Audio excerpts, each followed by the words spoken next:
नमस्ते, जय हिंद दोस्तों। मैं आपका अपना साहिल बसी और आज मैं आपके लिए बहुत ही इंटरेस्टिंग टॉपिक लेकर आया हूं मोटापे से रिलेटेड। जैसा कि आज की जनरेशन में देखा जा रहा है कि लोग अपने मोटापे को लेकर कितना परेशान रहते हैं और मोटापे की वजह से कई बीमारियों से जूझ रहे हैं। ये मोटापा आखिर आता कहां से है, इसकी वजह क्या है? सो आज के टॉपिक में मैं आपको यही बताने जा रहा हूं कि इस मोटापे की वजह क्या है और आप इससे कैसे बच सकते हैं और अपना अच्छा लाइफस्टाइल कैसे जी सकते हैं। तो चलिए हम स्टार्ट करते हैं। मोटापे को डायग्नोस करने के लिए मींस ओबेसिटी को डायग्नोस करने के लिए there is a one method जो कि बहुत ही सिंपल है, जिसे हम कहते हैं बीएमआई, बॉडी मास इंडेक्स। अब बॉडी मास इंडेक्स होता क्या है? ये हमें एस्टिमेट वैल्यू बता देता है कि हमारी बॉडी फैट कितना है, हमारा बॉडी का फैट, राइट। तो आपकी बीएमआई को निकालने के लिए आपका ये फॉर्मूला होता है। फॉर्मूला करने से पहले मैं आपको बता दूं, अगर आपकी वैल्यू बिलो 18.5 आती है तो यू आर अंडरवेट, आप अंडरवेट की कैटेगरी में आते हैं। अगर आपकी वैल्यू 18.5 से लेके 24.9 में आती है तो you are under normal category, right.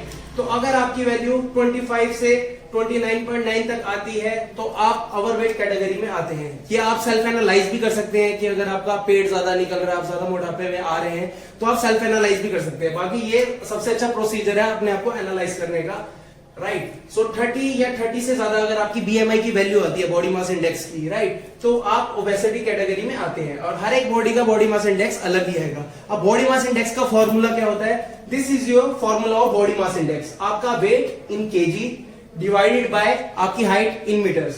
अब मेरी एग्जांपल ले लेते हैं। मेरा वेट है 75 केजी, राइट, और मेरी हाइट है 5 फुट 10 इंच। तो हम हाइट लेंगे मीटर में। मीटर में आएगी इट्स अराउंड 1.8 का स्क्वायर। तो it will be around 75 divided by 3.24। सो जो हमारी वैल्यू आएगी उसे हम कैलकुलेट कर लेंगे कैलकुलेटर से। 75 divided by 3.24 that will be around 23.14। सो मैं किस कैटेगरी में फॉल करता हूं? मैं सेकंड कैटेगरी में फॉल करता हूं। तो मेरा वेट स्टेटस क्या रहेगा? वेट स्टेटस रहेगा मेरा नॉर्मल। तो ये यहां से आप अपना बॉडी मास इंडेक्स देख के आप पता लगा सकते हैं, आप डायग्नोस कर सकते हैं कि आप किस कैटेगरी में फॉल करते हैं। तो इससे पहले मैं आपको बताने जा रहा हूं कि हमारी बॉडी में ओबीस कैटेगरी में हम आते कैसे हैं, हम यहाँ पे फॉल कैसे करते हैं। तो मैं बॉडी का मैकेनिज्म बताने जा रहा हूं। हम जो भी खाना खाते हैं, हम पूरे दिन में जो भी खाना खाते हैं, हर एक फूड की अपनी एक कैलोरी होती है, राइट। तो हमारा फूड कैसे ब्रेक डाउन होता है, किसमें कन्वर्ट होता है, तो कन्वर्ट होने के बाद वो कहां पे स्टोर होता है, तो I will let you know about this.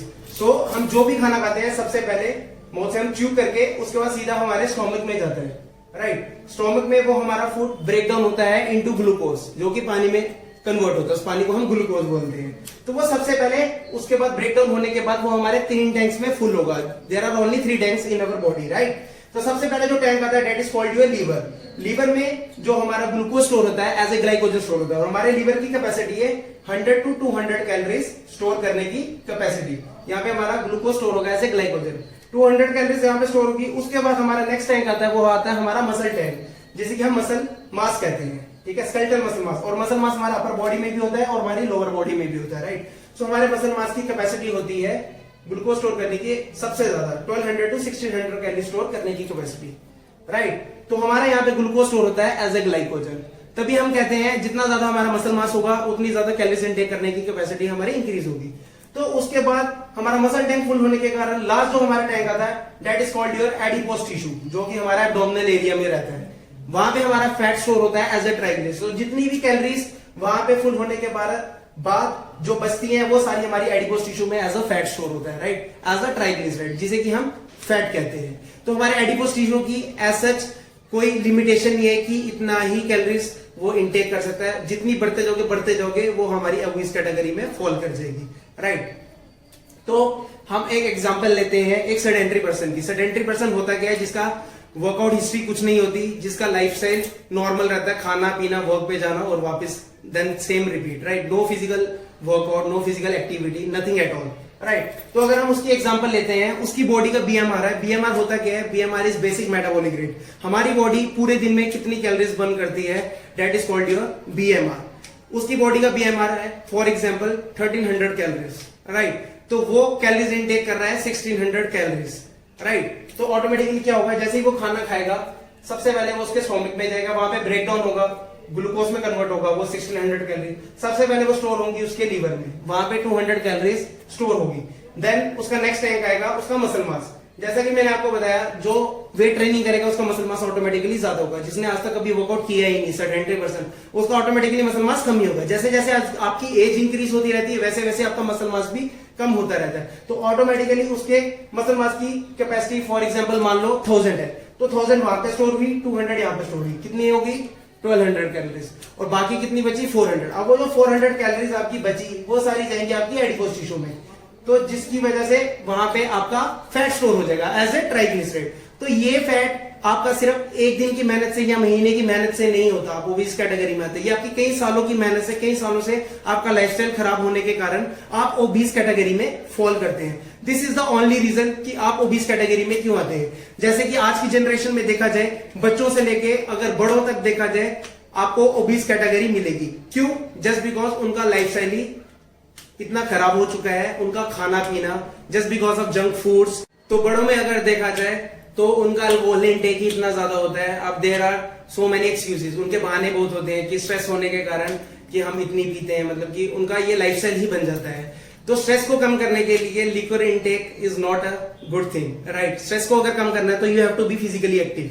Physically active means you can do workout, you can do physical activity, you can go for run, you can hit the gym, like you can do weights training and all these things, right। इस वजह से आपका stress hormone कम हो सकता है। तो diabetes के कारण बहुत से इश्यूज आते हैं। सबसे पहला जो मेन इशू देखा जाता है मोटापे के कारण, वो है आपका lower back pain. Lower back pain क्यों आता है? जस्ट बिकॉज आपका मोटापा होने के कारण आपका बॉडी पोस्चर ऐसा हो जाता है जिसकी वजह से हमारी जो लोअर बैक होती है वो हमेशा हाइपर एक्सटेंशन में रहती है, जिसकी वजह से सारा लोड हमारी स्पाइन पे रहता है। और हम वेट ट्रेनिंग तो करते नहीं, तो हमारी जो बोन्स है वो स्ट्रॉन्ग हो नहीं सकती, तो ऑटोमेटिकली सारा उस पर लोड रहेगा, तो लोअर बैक प्रॉब्लम्स भी आएंगी।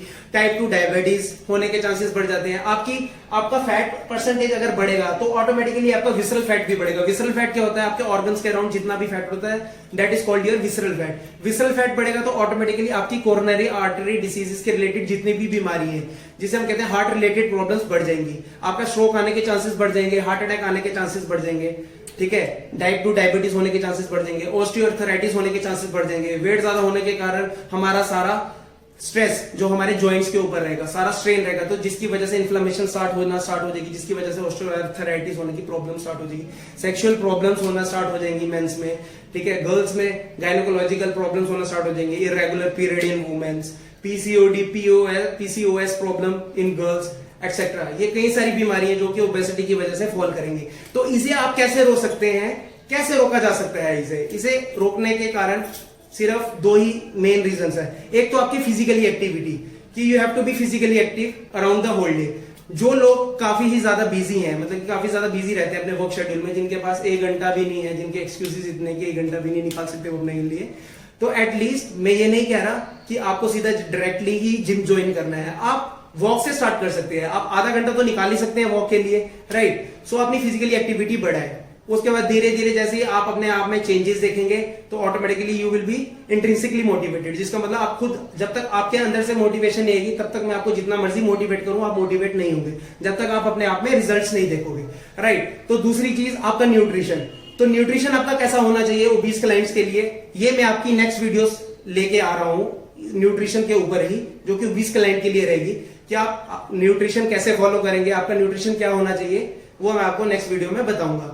तो अपना लाइफस्टाइल बेटर करें, अपनी फिजिकली एक्टिविटी बढ़ाएं और बी अवेयर अबाउट न्यूट्रिशन। बाहर की जंक फूड आइटम छोड़ दें, अल्कोहल छोड़ दें, स्मोकिंग छोड़ दें। अगर आपका मन करता है बाहर का खाने का तो 1 से 15 डेज करें, but your diet should be strict, कि आपको अपनी सेहत का ध्यान खुद ही रखना पड़ेगा। जब तक आप में बीमारी, हम इंडियंस क्या होते हैं, हम इंडियंस बहुत लापरवाह होते हैं। जब तक हम में कोई ज्यादा बड़ा रिस्क फैक्टर नहीं आता, तब तक हम अवेयर नहीं होते अपनी हेल्थ को लेकर। So you have to be aware about your health, right. Thank you so much for watching my video. Stay connected, stay tune. जय हिंद दोस्तों।